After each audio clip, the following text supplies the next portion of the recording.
look like a radioactive tampon, like a banana with a yeast infection.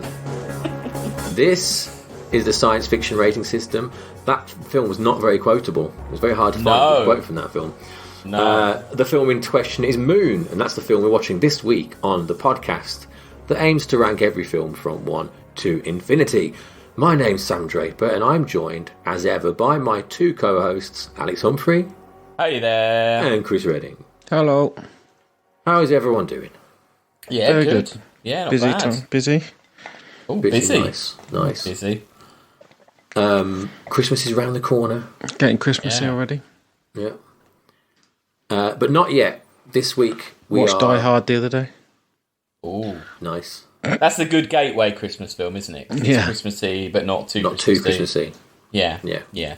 Do you know what should be a Christmas film but isn't? Is True Lies. I mean, that should be a Isn't it? Christmas film. Nah. It's set at Christmas. It's not. What? In your head, you think it's set at Christmas? I think it would be nice if it was set at Christmas, yeah. Because there's a lot of like night shots at the end, and you could do with the Christmas tree on those shots. It'd be a nice film to watch at Christmas, like Die Hard, like an action fun film. I like Tom True Lies. Arnold maybe visiting Santa when Arnie radios him. Be a better film Yeah. at Christmas. That's what I think. Yeah. Okay. Anyway, it's never Christmas on the moon, and that's where we are this week.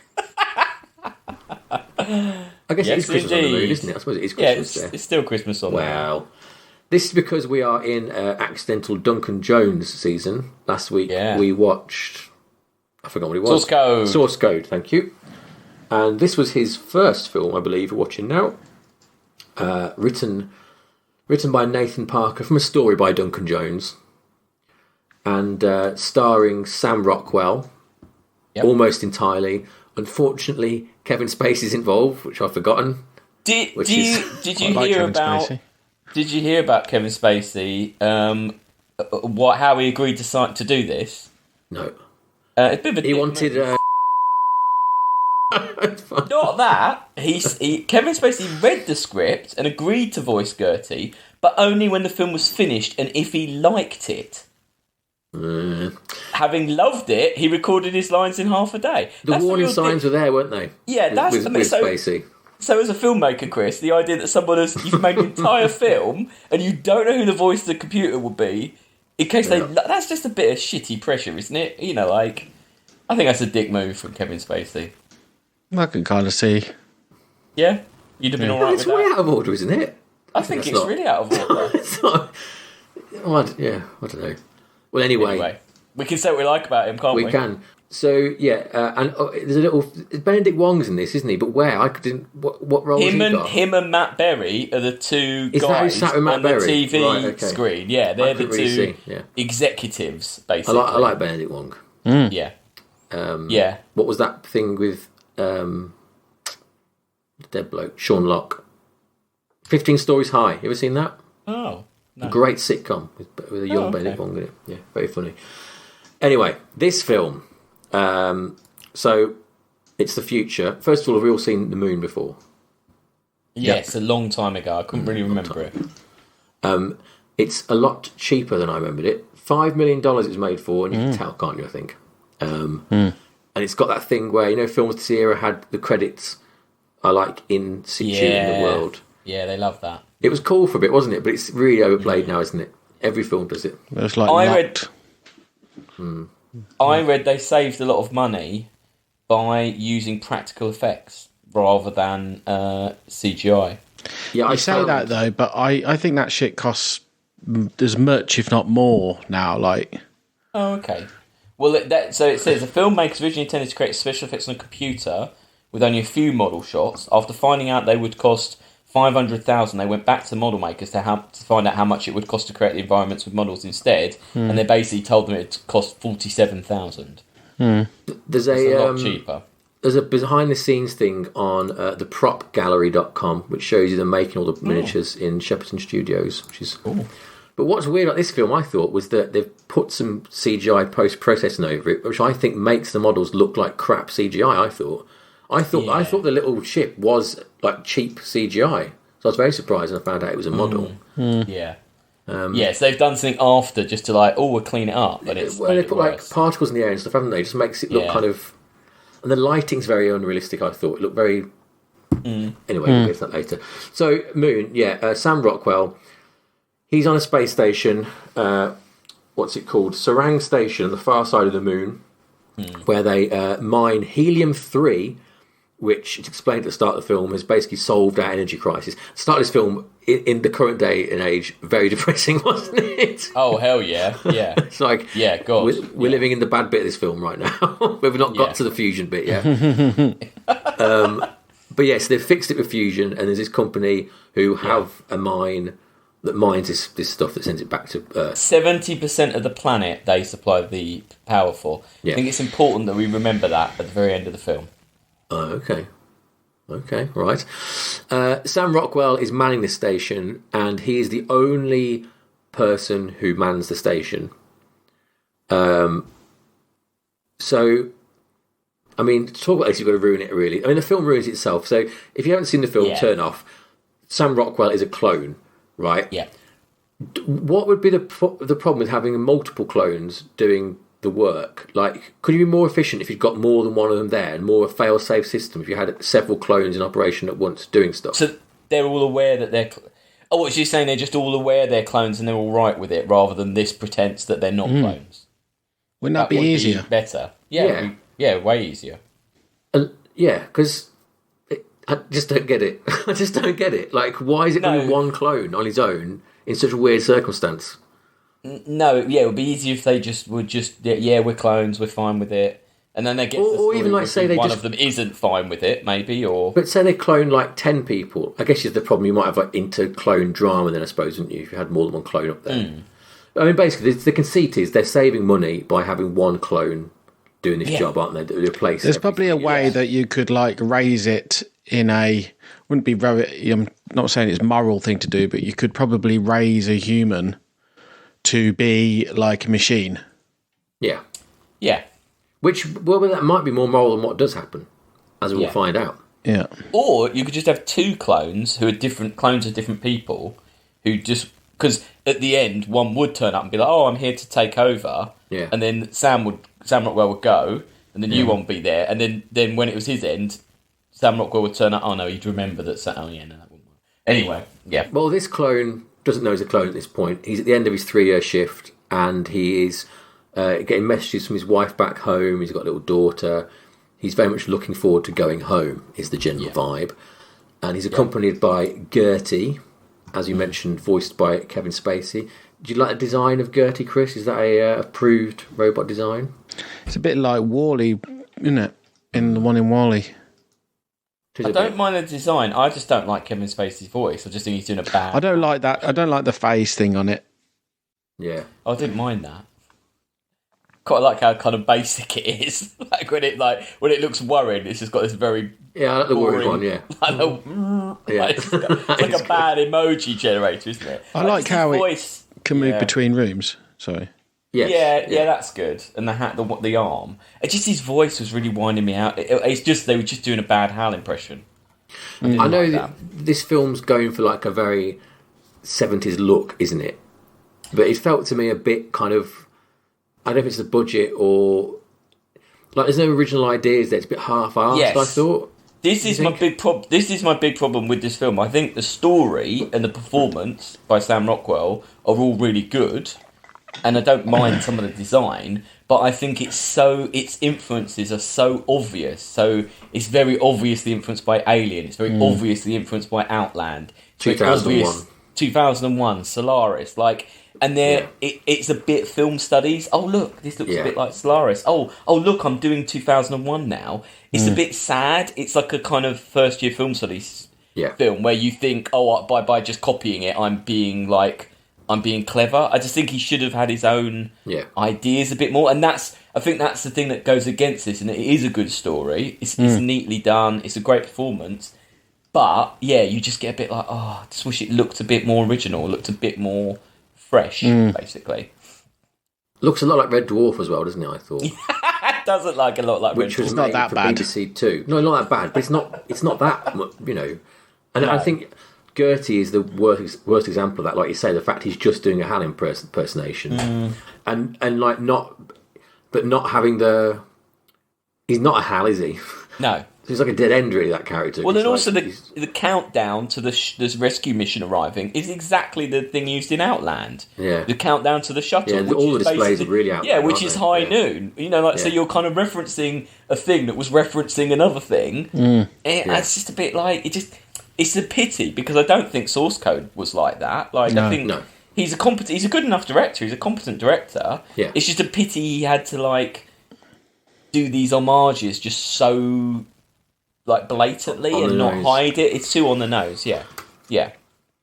Like you said, the story's more effective, and Sam. He's called Sam, isn't he? He's called Sam Bell. Yeah, It's very he's called confusing. Sam. Everyone's called Yeah, Sam, he's- and I'm called Sam, so I'm even more confused. This Sam goes out to like do a repair, doesn't he? And something goes wrong out there, and then he wakes up in the lab, and he's like, He hallucinates seeing. "Oh, he sees a woman." Doesn't Yeah, I he? don't know who does he see. It's not his. It's not his wife. No, that it's he not. sees, Who is that? it? Yeah, I don't know who the woman is because he sees her in his chair. His chair, and yeah. burns himself. I forgot that. And then he Yeah. sees her out. He's driving up to the harvester and he sees her outside, and then he smashes into the back of the harvester because he's not the harvester of the restaurant, which would be a much more interesting concept that they built one of them on the moon. I don't know why. Salad bar and everything. So that's how because he's seeing a woman, but they never explain who the woman is. No, they don't. I wonder who that is. I completely forgot that even happened. Yeah, it's not memorable, is it? No, It's And like it is his wife or his teenage daughter. is it supposed to be like that? That's a glitch in like his cloning or something. yeah, that's the first sign he's shutting down or whatever. I guess. Yeah, because there's a bit when he doesn't want hot sauce on his baked beans because he's got a bad stomach. Yeah. And then there's a bit early on where he sees one of the old. He's recording a video and he sees one of the old videos pop up, which is obviously not him because he's confused. But this hallucinating thing, I don't know. I read that the thing, it's an IMDb thing where they've connected dots maybe that aren't there. They were saying that what he has is basically like radioactivity poisoning. The signs of right. that. But then it would be that the base is poisoning him, that they're killing him. I mean, that'd make sense, wouldn't it? If like it was, if they're expendable. Although I don't know, the way I thought about the clones was the natural lifespan of a clone was 3 years. Yeah, that's how I thought it was. They They just had to go. Yeah, There's no, not done it on purpose or anything like that. Just that's what happens with them, I think. yeah, He's like consigned to the base, isn't he? yeah, Told don't go out.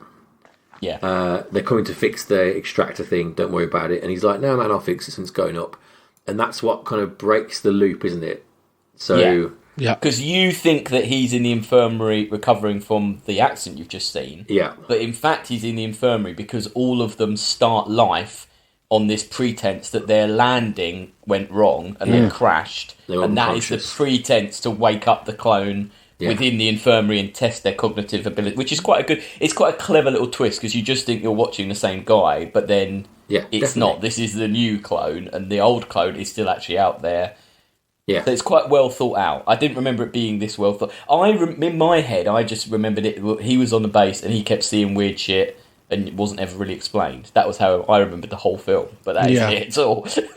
I think the best scene is the one when the second one, no, the first one wakes up again, and the non-dishevelled one is walking around the table basically. Yeah, the other one's on. Yeah. As he goes through the warm-up thing again, and he's just like silently observing. I think it's really like unnerving, that whole bit. And it's quite good that they don't really get on because I think if you met your own clone, I think you would hate them.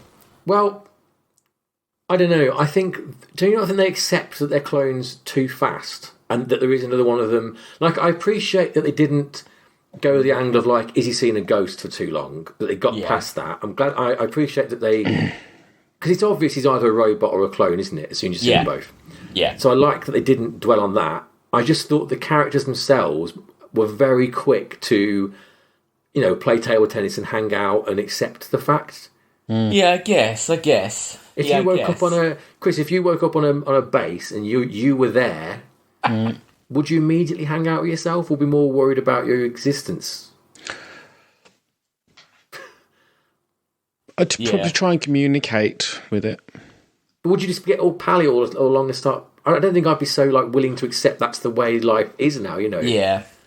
It's difficult. I think it rests on like you have to accept that like he's been given this like life memory in his head that he is a person and he thinks he is, which I think is like a bigger hurdle than the actual cloning thing in the scientific sense. Yes, because you do implant memories. You know what's weird as well? It's a similar problem to source code, isn't it? Yeah. The idea that all this stuff exists in a, all that memory's there in a clone. So you have to sort of figure out if it's how much of a person does he think he is to start off with. Yeah. So I don't think it all rests on that for me. So that's kind of where it doesn't really work for me, the whole as a concept.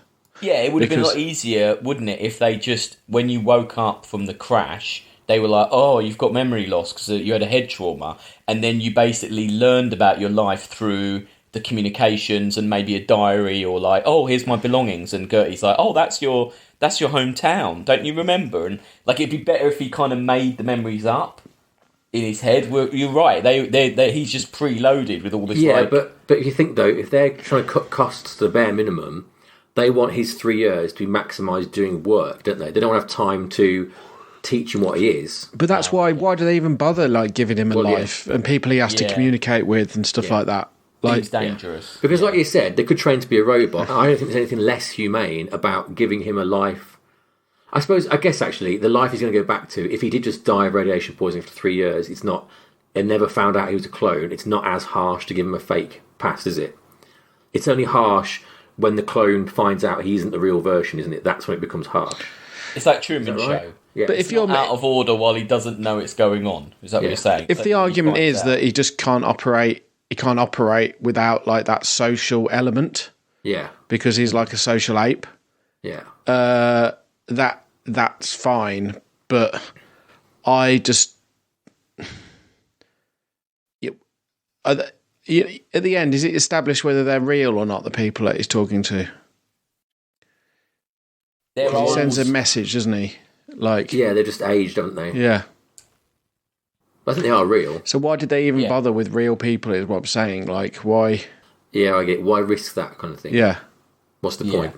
Yeah. Well, also, what I don't get is why is there an actual connection back to Earth? Like, why does he need that? Yeah, because he doesn't, does he? Like, no. This is why Truman Show is such a great film, because in Truman Show he's unaware. It's the outside world that are trying to free him. Yeah. So in fact, if in this we were all aware that there was this clone thing that lived on the moon and did this job for us, and we were just, you should be thankful to Sam Bell for all the hard work him and his clones put in. And it was almost someone wanting to free him, like saying to him, your life's not right. Like, it's almost like if someone was trying to put it on him rather than him doing it. Which the end kind of hints at those things. Yeah. At the very, very end. Yeah. Because if it was like a political thing where it's just out of sight, out of mind. Yeah. We've got this thing going on up there, but we need it because it saves the world. Yeah, exactly. Yeah. That's more interesting, I think, than what is definitely. No, I agree. Going on. I agree. The stuff that is good, though, like you said, Alex, is Sam Rockwell's performance. Yeah. Especially, it's the table tennis bit I thought was really good. And it's really well done, the way he's like bumping into the table and stuff like that, the one is as they play with each other. It's quite well. It's a nice little visual trick, isn't it? He plays them very differently, doesn't he? Like, they are very different characters. Yeah, I will say, I think the one who's dying is a bit, I don't know, a bit campy, like a bit sort of... It's a bit overacting a bit at times. It's almost like it's a different film, because he's almost like kind of a comedy character at some point, isn't he? Even though he's like horrifically dying. He's very bumbly and like... I guess. The tone just seems a bit off, I think, with the way he goes. Did you notice the link between this and Source Code? No. Oh, it's to do with a song, a British number one-hit wonder. Katrina and the Waves?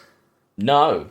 His alarm is I Am the One and Only by Chesney Hawkes. Chesney Hawkes. And that is the woman's ringtone in Source Code. When her in the Why very is it so obsessed beginning, with Chesney Hawks? I don't know. Because I think the joke in this is it's a joke. It's like a subtle joke that he isn't the one and only because he's a clone. But then I don't know. Then I don't know why. Then source code, I suppose. I don't know why he put that as the ringtone in source code. I don't know why, but yes, like Alex said, there's this ticking clock of this. Is it 3 days? The transport's going to come. Yeah. The clones work out their clones, and they work out that like if this transport turns up and they're both there, they're both going to die, basically, aren't they? Yeah. Is the vibe. And they break into the back, and they find there's like hundreds of these clones there waiting to be used. Which again, I don't know. I would like it if they'd have said, when he rings up the home and he sees his daughter. I was hoping there'd be like hundreds and hundreds of years in the future that like we'd be like, like, that would be better. Not just like because the girl's 15, isn't she? And I think she was 3 or something when he talked. So it's like 10 years in the future, and he's still alive. Yeah, which I guess I suppose that's quite a weird thing. I think it is. I mean, it is upsetting, that scene. I found that scene quite upsetting. Like when he rings home and he's and he just starts crying and saying, "I just want to go home." And then there's that really nice shot of like the Earth. Like I think it is well played. Like I do think it is quite depressing that you're just realising that you've been there. Like it's just the depressingness of you've been there all that time. But also you don't exist towards it. Yeah, and he doesn't even exist. It's even, and it's clever that it's not even that. There isn't. It's even worse that there is a real him that sold himself to be the. That's even worse. That's even more of a kind of fuck you, isn't it? To being a clone, that you're not even. There isn't even not a you, that you're not dead, kind of thing. You can't go take that life because that person still is real. They're there, kind of laughing at you, making money out of you. Like it's horrible. It's sad. It is, and again, it's very cruel, and you wouldn't think that they would have the capacity to phone back and like if it was that easy to make contact with the person. It's a basic thing. Yeah. I don't know why. I guess you could say that the repair crew might need contact back to Earth, but they've got that on their own ship, haven't they? I don't know why. Or at least like shouldn't Gertie be like protecting this line out? Oh, there's a jammer, isn't there? They get rid of the jammer. And also they get away with that because Gertie's prime directive is to help him. So even if he says, I want to destroy the whole facility, it might do that because it's... I actually like that, though. Help him. Yeah, it's not a bad... They use the logic of it, don't they? So that when he talks to Gertie, like he talks him round because he can't... Because his mission is to look after him. Yeah. It was good to see that from that angle of like... I don't know, controlling the AI for good in a way, or for helping him, whatever. So they're gonna change... They're gonna get another clone. That's the plan. They find the clone room. Yeah, and they're gonna kill him. Yep. And then they can go home, or one of them can go home. They can't both go home. Is that? They can't both go home. Because again, right? Like, why have they got the capacity for any of them to go home at all? Why can any of them leave? That seems weird, doesn't it? The spaceship he flies away in. Yeah, but that's normally the tube that they send the stuff back in, right? Oh, is that what it was? Just a briefing. Oh, okay. Yeah. I doubt he could even survive in that. Yeah. Well, that wouldn't make much sense, would it? Yeah. I know he takes a bit back. I didn't realise he was in the tube that sends the stuff back. But again, why would that have atmosphere? Why would he be able to... Yeah. Do you know why he takes a bit back? To pay for like monies or something like that. Yeah. Yes. In the director's commentary, Duncan Jones says that it's a storage canister he takes back containing $15 million worth of helium-3, and that selling it would allow Sam to live on Earth over his 3-year lifespan. This plot didn't make the final cut. So it does be a bit weird. He's just got this canister kind of thing. But, got a load of dough. Yeah. He's also the Sam that it says here that the Sam that begins the film is clone 5, and the new one that escapes is clone 6. There are 6 chambers in the secret room containing the clones of Sam, which are all lit red, denoting they are now empty. So that's how you know what number they're on. Right. Yeah. So they've been doing it that long, have they? Really? What's 6 times 3? And also, like 18 years. If this is the technology that saved the Earth, right? Why would it just be one random dude getting cloned and running it? Like, Yeah. It doesn't make any sense, really. This is my big problem with the end, really. Yeah. So yeah, the old one's dying, and his death's pretty, like, as he gets worse, it's pretty disgusting. Where he's like coughing up blood everywhere, and he looks really fucking rough, doesn't he? Yeah. I suppose he's got to play it a bit for laughs, or not for laughs, but like, I don't know. It's not as funny, is it? But it is grim. No. But it's like, it's as though he's not really in it. Like, he doesn't seem to acknowledge the fact he's about to die, does he? Until he does. It's weird. Yeah. But I suppose if he was realising it, it'd be too depressing, wouldn't it, to watch? I suppose if it was. Yeah. Yeah. But yeah, he decides, I'll stay because I'm about to die anyway, and the younger one can go. And again, like, why is that younger one so adamant that the older one has to go? Like, why doesn't he get the 3-year thing? Why doesn't he understand what's going on?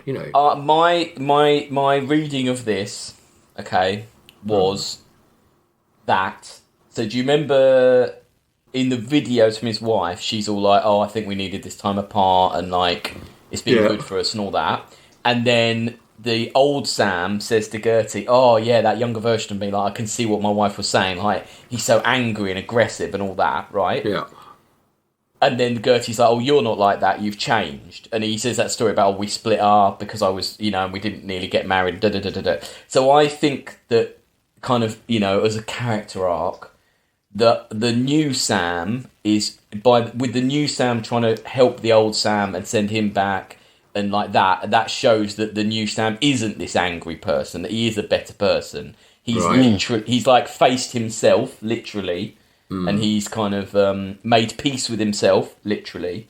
And then that's why he deserves to go back. He becomes, he's got over this issue that the original Sam has of being angry. So that's why he ends up being the kind of hero that gets to go back. Yeah. Rather than him just being like, yeah, I'm young and fit, you're old and dying, you get to be the dead one and I get to go home. Because that would be that would not be a character we would root for. Oh, I like it. Yeah, that's good. Thanks. They should attach that to the back of the DVD. Yeah, read that character synopsis. Yeah.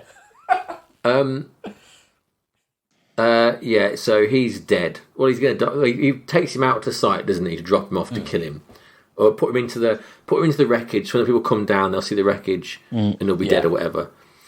My problem with this film, right, is it's extremely slow, isn't it? Like, it's only an hour and a half, isn't it? It's not long. You could get through this in half an hour, couldn't you? Don't you think? I didn't mind the pacing. It didn't bother me. No, this end bit, I was just like, get on with it now. I get it. I liked the music. I didn't like the music. Oh, I didn't mind. I liked the music. Yeah, Clint Mansell, isn't it? Yeah, I quite often. No, I didn't like it. No, I like there's a string piece they play towards the end, which is quite nice. But that kind of like, it's a bit Truman Show, actually, isn't it? That kind of like dun dun dun dun dun dun kind of noise going on. But I don't know, I didn't really do it for me. Like when he's driving out in the thing and sort, it's all coming together. Yeah, that music I quite like. That. Got a nice sort of. Do you see what I mean about the end, like the outside, how it looks like crap CGI? Yeah. Do you agree with that, or is that just me? No, it does look a bit. But I know what you mean. It does. I think they've put on like some CG like lens flares and like some. Yeah. It's like got some glowing. It's the glowing, yeah. It's like very like harsh white sun stuff that just looks very. It's just crap. Is it just of its time, do you reckon? Well, and it's cheap, isn't it, as well? Yeah, true. So it's what I think they've just put in some effects afterwards, haven't they, on these models to make them look more real, but I think it's had the opposite effect of making it age badly because you can't tell the models. Do you know the rescue crew are? No. One guy is the art department bloke, one is the cinematographer, and the other one is the first AD. Nice. And so that's the pictures you see, and the person that you see in shadow that leans in is like, Sam. I think that's actually Duncan Jones. Oh right. So like it's proper cheap. Like it's proper on a budget. Yeah. Yeah. They come up and they find it and they go, oh, it's all fine, and then they cut to like Sam Rockwell in a little buggy going back to Earth, and he's going like, woohoo, woohoo. really, in a really weird, like, I don't know. He keeps just going woohoo, doesn't he? It's very strange. Yeah. And then, because they've run out of budget, they kind of, the last act takes place in about 5 seconds over the credits. Yeah. As you like hear a snippet of like the clones landed. He's gone to court with the company. Is that right? He's taking the company to court. Yeah. Yeah.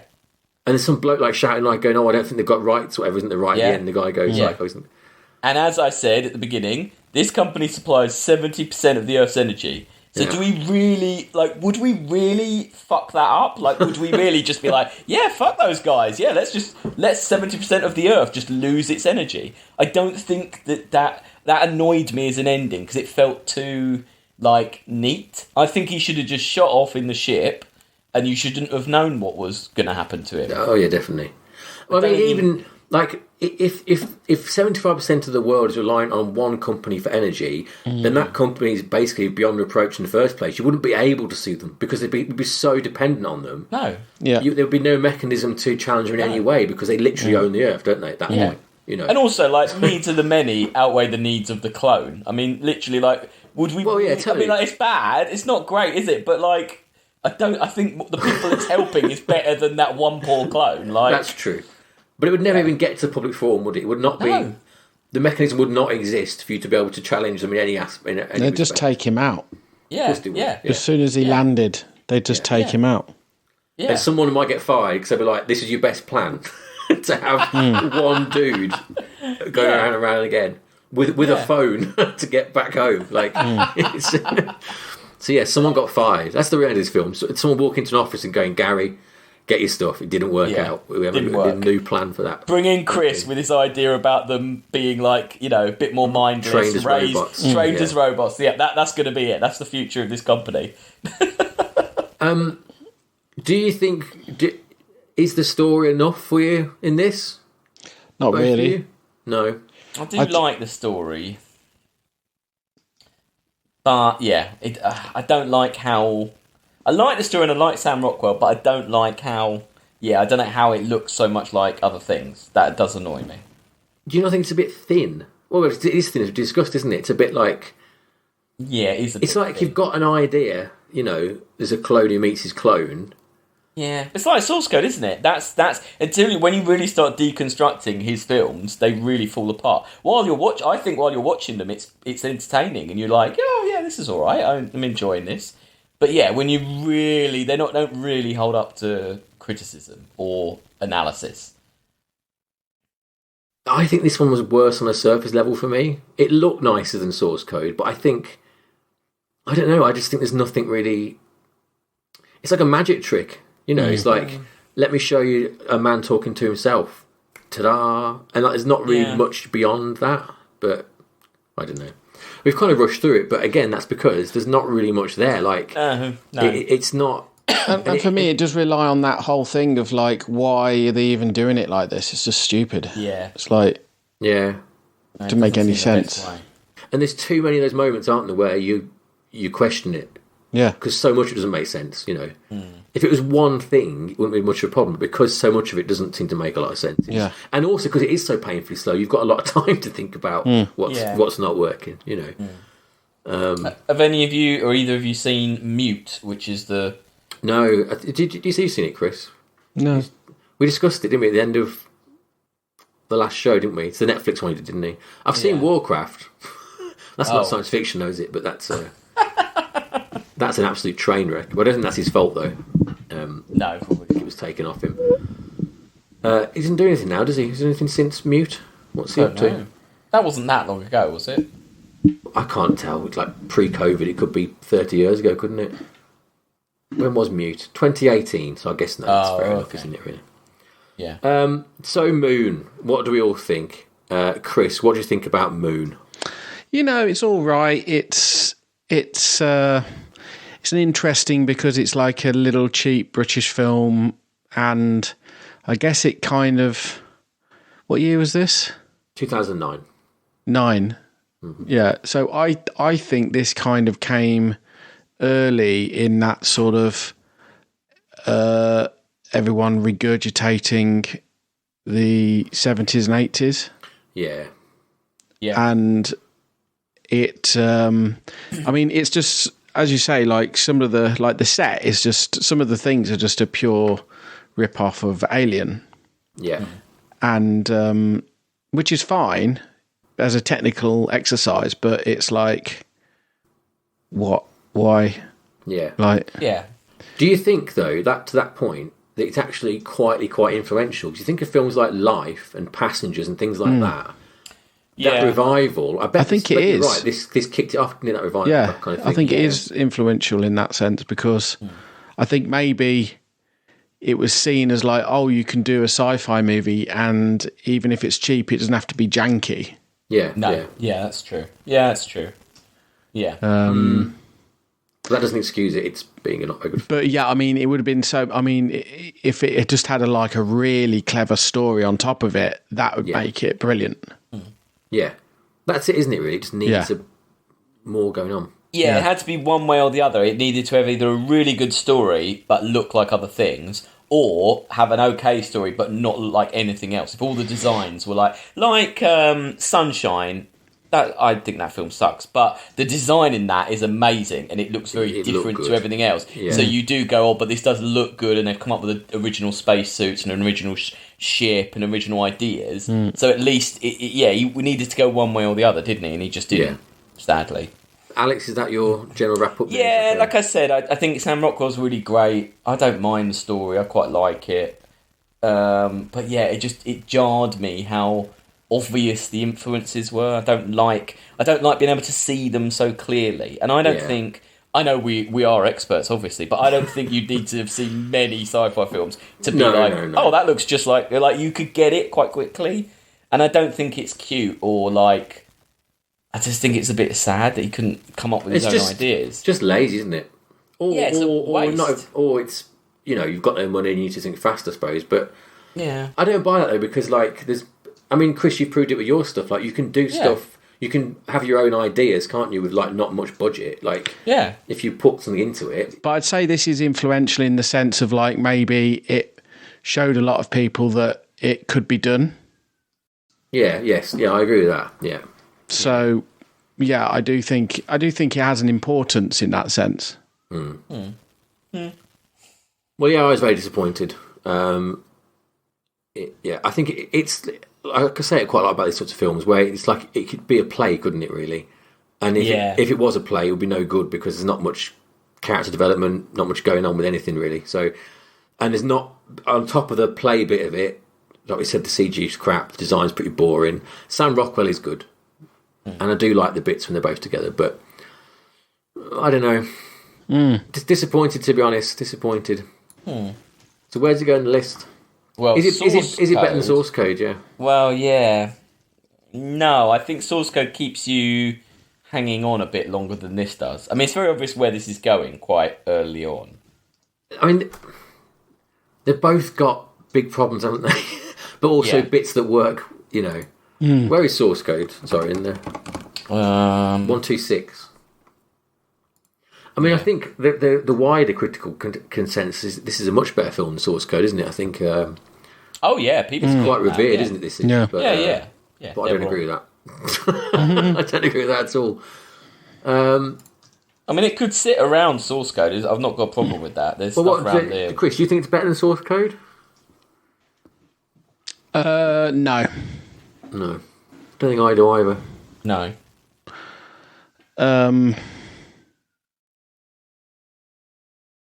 I'd probably watch it. I'd watch it more over Source Code because I just think it's a little bit slightly more interesting, and I do like things which are in space over anything else. So, yeah. But there are a lot of films like this that are better, aren't there? Oh, absolutely, yeah.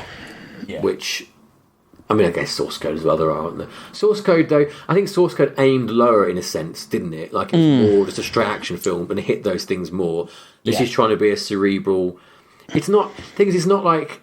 The posters suggest you're going to get a real art house film here, don't they? But it's not that at all, is it? No, no.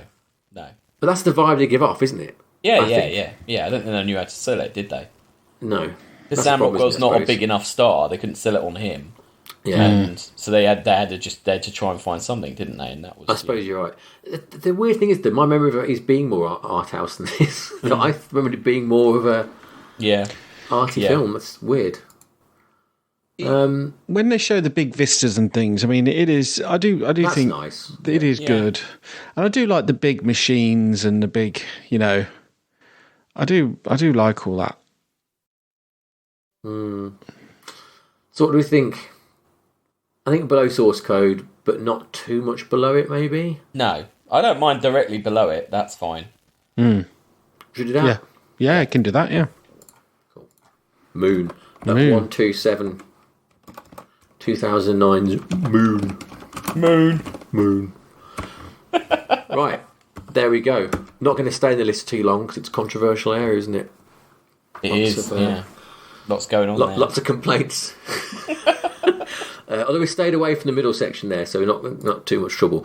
Next week, we are going to watch, for reasons... Oh, I know why, because... many moons ago, somebody asked us to watch it, and I've forgotten the name and all that. But for whoever it was, we are finally going to watch The Adjustment. Let's hope it wasn't a 3-year clone who's since expired.